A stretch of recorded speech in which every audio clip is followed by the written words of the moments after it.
বন্ধুরা, আপনার বাড়িতে কি পুরনো গেঞ্জি আছে আপনি ফেলে দেন? আজ থেকে আর ফেলবেন না। আজকে যদি এই ভিডিওটি দেখেন তো এতগুলো পুরনো গেঞ্জি জড়ো হয়ে গেছে, যা ফুটো হয়ে যায়, ছিঁড়ে যায় বা রং কেমনা হয়ে যায়, যা আমরা আর পরি না, সেটা আর ফেলে দেওয়ার দরকার নেই। আজকে এমন এই পুরনো গেঞ্জির ইউজ দেখাবো যা আপনার অনেক টাকা বাঁচিয়ে দেবে, আর সাথে সাথে আমাদের সংসারের কাজগুলোকে অনেক সহজ করে দিতে পারে এই পুরনো গেঞ্জিগুলো। তো দেখে নেওয়া যাক আজকের প্রথম এই পুরনো গেঞ্জি দিয়ে কী হ্যাক তৈরি করব। তো দেখুন, আমি এই গেঞ্জিটাকে প্রথমে সোজা করে নিলাম। সোজা করে নিয়ে হাতা থেকে গলা পর্যন্ত এইভাবে প্লেট মেরে মেরে একটা কোঁচা করে নেব। কোঁচা করে নেওয়ার পর আমি এখানটা একটা রাবার ব্যান্ড দিয়ে এখানটা একটা সিকিউর করে নেব। তো এটা আমাদের অনেক কাজে আসবে এবং অনেক টাকা বাঁচিয়ে দিতে খুব ভালোভাবে সাহায্য করে। এই জিনিসটা আমরা বাজার থেকে অনেক দাম দিয়ে কিনে আনি, আমরা এখানে খুব সহজে পুরনো গেঞ্জি দিয়ে বানিয়ে নিচ্ছি। প্লিজ ভিডিও স্কিপ করবেন না, আমাদের অনেক কিছু হ্যাক শেয়ার করব আজকের এই ভিডিওটার মধ্যে, যা আমরা এই পুরনো গেঞ্জি দিয়ে করে নিতে পারি, যা আমরা অনেকেই জেনেও আছি এবং অনেক অজানা আছে, যা আমাদের অনেক উপকারে আসবে যদি এই টিপসটি দেখেন।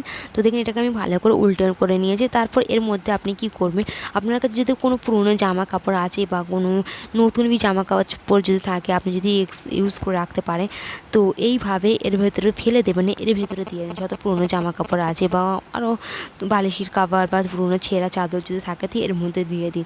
তো আমি এখানে একটা গন মতন দিয়েছিলাম, তো এর মধ্যে দিয়ে দেওয়ার পর আমি এইটাকে দেখতেই পাচ্ছি আমি কী করবো, এইটাকে আমি ভালো করে পেঁচিয়ে নেব।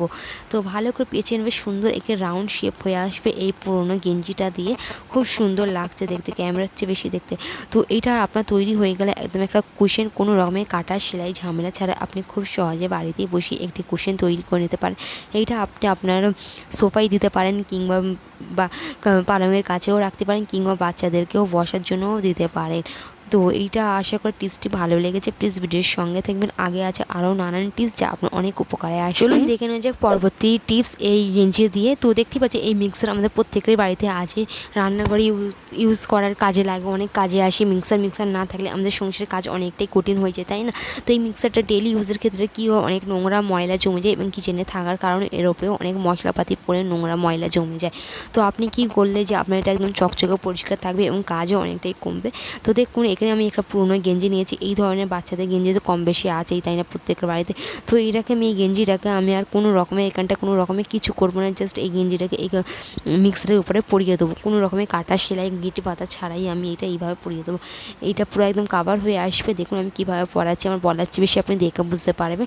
তো এইটাকে ভালো করে দিলে আপনারা চাইলে গিট বাঁধতে পারে। তো আমি এখানে এমনিতেই আমার খুব সুন্দরভাবে কাভার হয়ে এসছে, তো আমি আর আলাদা করে আর গিট বাঁধলাম না। এতে করে দেখতেও খুব সুন্দর লাগছে, কারণ এটা টেডি টাইপের। নেক্সট হচ্ছে পুরনো গেঞ্জি দিয়ে আপনি এই পেঁয়াজগুলোকেও সংরক্ষণ করতে পারেন। এই পেঁয়াজগুলো আমরা আলু পেঁয়াজ আলাদা করে রাখি যাতে পচে না যায়। তো আপনি একে পুরনো গেঞ্জির মধ্যে আপনি অনেক বছর ধরে আপনি সংরক্ষণ করতে পারেন। তো এখানে আমার কাছে এই ধরনের একটা গেঞ্জি ছিল যা পুরনো। তো ওইটাকে আমি প্রথমে কী করবো, এটাকে আমি গাঁইটা পেতে দেবো নিচের দিকটা থেকে, যেখানটায় নিচের দিক দিয়ে। তো নিচের দিকটাই আমি এখানে ভালো করে কুচি করে নিয়ে এখানটায় একটা রাবার ব্যান্ড দিয়ে ভালো করে গেট বেঁধে নেবো। তো এটা হয়ে গেলে একটা ব্যাগ মতো, একটা পুরোনো গেঞ্জি দিয়ে আপনি খুব সহজেই ব্যাগ করে দেবেন এবং কিচেনে একটা সাইডে আপনি এটাকে অর্গানাইজ করে বা হ্যাং করে রাখতে পারেন। আপনার আলু পেঁয়াজ কিংবা আলাদা আলাদা করে রাখবে, তো দেখবেন আলাদা আলাদা করে রাখলে এগুলো অনেক দিন পর্যন্ত ভালো থাকবে এবং কোনো রকম পচবে না। এর বাইরে থেকে হাওয়া পাস হবে, ময়েশ্চারাইজ থাকবে, আর কোনো রকম পচবে না, অনেক দিন পর্যন্ত ফ্রেশ থাকবে। যত ময়েশ্চার থাকবে এই কাপড়টি অ্যাবজর্ব করে নেবে। তো এইভাবে আমি এর মধ্যে রেখে দেবো সমস্তগুলো পেঁয়াজ। তো আপনি আলাদা করে আলুও রাখতে পারেন কিংবা পেঁয়াজও রাখতে পারেন, আপনার যেটা পছন্দ মনে করে। তো এই যে হয়ে গেল, এটা আমি দেখতে পাচ্ছি খুব সুন্দরভাবে রেখেছি। এটা কিচেনে এক সাইজে আপনি অর্গানাইজ করে বা হ্যাঙ্গিং করে দেবেন, দেখবেন অনেক হ্যাং করে রাখা। এতে করে আমাদের কিচেনে অনেকটা জায়গাও বাঁচবে এবং সে দেখতেও ভালো লাগবে, একদম জিনিসটাও অনেকদিন পর্যন্ত ভালো থাকবে, ফ্রেশ থাকবে। আশা করি এই টিপসটি ভালো লেগেছে। এই পুরনো গেঞ্জি দিয়ে এই টিপসটা অবশ্যই ভালো লেগেছে। প্লিজ ব্রেকে লাইক দিয়ে একটু স্কিপ করবেন না। চলে যাচ্ছি পরবর্তী আইডিয়ায়। তো দেখুন এই যে বালিশ, তো বালিশটা আমি এখানে দেখাচ্ছি কেন। তো আমাদের এরকম ধরনের লোক আবার ডেলি ইউজ করে থাকে। অনেক সময় কী হয়, আমরা মাথায় অয়েল করি, তাই না, রাত্রে শোয়ার আগে আমরা একটু হেয়ারে অয়েল করি ভালো করে, যাতে আমরা রাত্রে শুতে পারি এবং চুলটা ভালো করে আসে। তো এই চুল দিয়ে তেলওয়ালা চুল নিয়ে যখন আমরা শুই, তো যত চুলগুলো কী হয় আমাদের এই বালিশের কভারের উপরে অ্যাবজর্ব হয়ে আসে। তো ফলে কী হয়, আমাদের কভারটা একদম নোংরা হয়ে যায়, ফলে ধুতেও হয়। তো আপনি কী করবেন, যদি যেদিন আপনি হেয়ারে অয়েল করবেন, তো হেয়ার অয়েল করবেন, তো সেই দিন তো বালিশের উপরে আপনি একটি পুরনো গেঞ্জি আপনি ভালো করে বিছিয়ে নেবেন। এতে করে কী হবে, আমাদের গেঞ্জিটা দেওয়ার কারণে কী হবে, যত একজাক্ট তেলগুলো বালিশটা নোংরা হবে না, এবং যত নোংরা ময়লাগুলো মানে তেলেরগুলো সব কী হয় বা গেঞ্জিটার উপরে আসে। তবে গেঞ্জিটা অবশ্যই ভালো করে ওয়াশ করলে, ফলে আমাদের চুলের জন্য ক্ষতি। যদি নোংরা গেঞ্জি নিয়ে থাকি তবে সেটা পরিষ্কার নেওয়ার চেষ্টা করুন, পুরনো হোক না কেন। তারপর আপনি মাথা দিয়ে শোবেন, দেখুন যত তেলগুলো এই গেঞ্জিটার উপরে আসবে কোনো রকমভাবে বালিশে কাভারেতে যাবে না, আর এটা আমাদের বালিশটা অনেকক্ষণ পর্যন্ত পরিষ্কার থাকবে। তেল তেলে হয়ে গেলে দেখতেও ভালো লাগে না, পরিষ্কার করতে গেলেও অনেক কষ্ট হয়। তো এইভাবে এই টিপসটা অবশ্যই অ্যাপ্লাই করবেন, সংসার জীবনে কাজে আসবে। নেক্সট হচ্ছে এখানে পুরনো গেঞ্জি দিয়ে আমরা আরও কী করতে পারি, চলুন দেখে নেওয়া যায়। তো এটা পুরনো গেঞ্জি দিয়ে আমি এখানে দেখবো আমি ঘর বাড়িতে কীভাবে পরিপাটি রাখি। তো অনেক সময় কী হয়, আমাদের মেঝে তো অনেকটা পানি পড়ে যায়, তাই না? তো মপ নিয়ে তো পরিষ্কার করা সম্ভব না, মপ নিয়ে যে বারবার যে সবসময় মপ নিয়ে পোছা যায় না। তো আপনি কী করবেন, তো এরকম একটা পুরনো গেঞ্জি এরকম ছোটোখাটো পানি পরিষ্কার করার জন্য, মোছার জন্য আপনি রেখে দেবেন। তো দেখবেন খুব সহজে পরিষ্কার হয়ে আসবে এবং পরিপাটিও থাকবে। তো আমি এর উপরে একটু পানি দিয়ে দিলাম, তারপরে এই গেঞ্জিটা দিয়ে ভালো করে পরিষ্কার করবেন, দেখবেন পরিষ্কার হয়ে আসবে মেঝেটা। তো এইভাবে আমি পরিষ্কার করে ঘরবাড়ি পরিপাটি করতে পারি, যেহেতু নোংরা ময়লা পড়েছিল তো অনেকটা সুন্দরভাবে পরিষ্কার হয়ে আসবে। তো আপনি চাইলে একটি গেঞ্জি ভিজিয়ে রাখতে পারেন ঘরবাড়ি পরিষ্কার রাখার জন্য। তো আমি এইভাবে হাতের সাহায্যে একটু পানি দিয়ে আমি গেঞ্জিটাকে পরিষ্কার করে নিলাম, যেহেতু আমার গেঞ্জিটা অনেকটাই শুকনো। অবশ্যই অ্যাপ্লাই করবেন, দেখুন একটা প্রত্যেকদিন কম বেশি এই টিপসটি করে থাকেন তা না, তো যারা করে না তাদের জন্য খুবই উপকারে আসবে টিপসটি। নেক্সট আছে, তো এটা আপনি কী করবেন চলুন দেখে নেওয়া যায়। তো আমরা প্রত্যেকের ফ্রিজের মধ্যে শাক সবজি রাখি, তাই না? এই সবজি রাখার এই ট্রেটার মধ্যে তো আমরা নর্মালি এইভাবে রেখে দিই। তো রেখে দেওয়ার কী হয়, সবজিগুলো ঘাম হয়, পচে যায় এইটার ভেতরেই।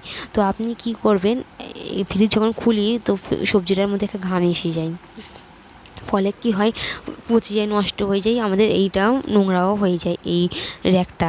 তো আপনি কী করবেন, একটা এই ফ্রিজের এইটার মধ্যে র্যাকটার মধ্যে একটি গেঞ্জি বিছিয়ে দেবেন, তারপর সবজি টবজি এর মধ্যে রাখবেন, দেখবেন যত ময়েশ্চারগুলো এই গেঞ্জিটার মধ্যে থাকবে কোনো রকমভাবে ঘাম হবে না, পচবে না, নষ্ট হবে না, এবং ইভেন এইটাকে নোংরাবি পরিষ্কার করতে হবে। যদি ফ্রিজের সেটাও যদি হয়, আমরা গেঞ্জিটাকে আমরা খুব সহজে পরিষ্কার করে নিতে পারি। নেক্সট হচ্ছে এই পুরনো গেঞ্জি দিয়ে আরেকটি টিপস দেখাচ্ছি। তো আপনি এই গেঞ্জিটাকে পেতে আপনি আনাজগুলোও কাটতে পারেন ছুরি কিংবা বটির সাহায্যে। আনাজের খোসাগুলো কী হবে, এটার ওপরে পড়বে, যত আনাজের এই শাক সবজির যত খোসাগুলো সব এটার উপরে পড়বে, আলাদা করে আমাদের আর হাত দিয়ে তুলতে হবে না, পরিষ্কার করতে হবে না। তো আপনি এটার উপরেই করতে পারেন। নেক্সট হচ্ছে এরকম একটা ছোটো একটি গেঞ্জি নিয়েছি, যা আমাদের সংসারের কাজকে আরও সহজ করে দেবে। তো দেখুন আমাদের প্রত্যেকেরই রান্নাঘরে কী হয়, কুকার ইউজ করি, কুকারে অনেক সময় কী হয়, সিটি হওয়ার পাশ থেকে সাইডটা হাওয়া পাস হয়ে যায়। তো তখন কী করবেন, একটি গেঞ্জি এই কুকারের উপরে রেখে দেন। তো অবশ্যই তো এই হুইসেলটা না যেন ঢাকে, ফলে আমাদের ক্ষতি হতে পারে। তো আপনি হুইসেলটা রেখে সাইডে যেখান থেকে হাওয়াটা পাস হচ্ছে সেই জায়গাটায় পুরোনো গেঞ্জিটা রেখে দেবেন।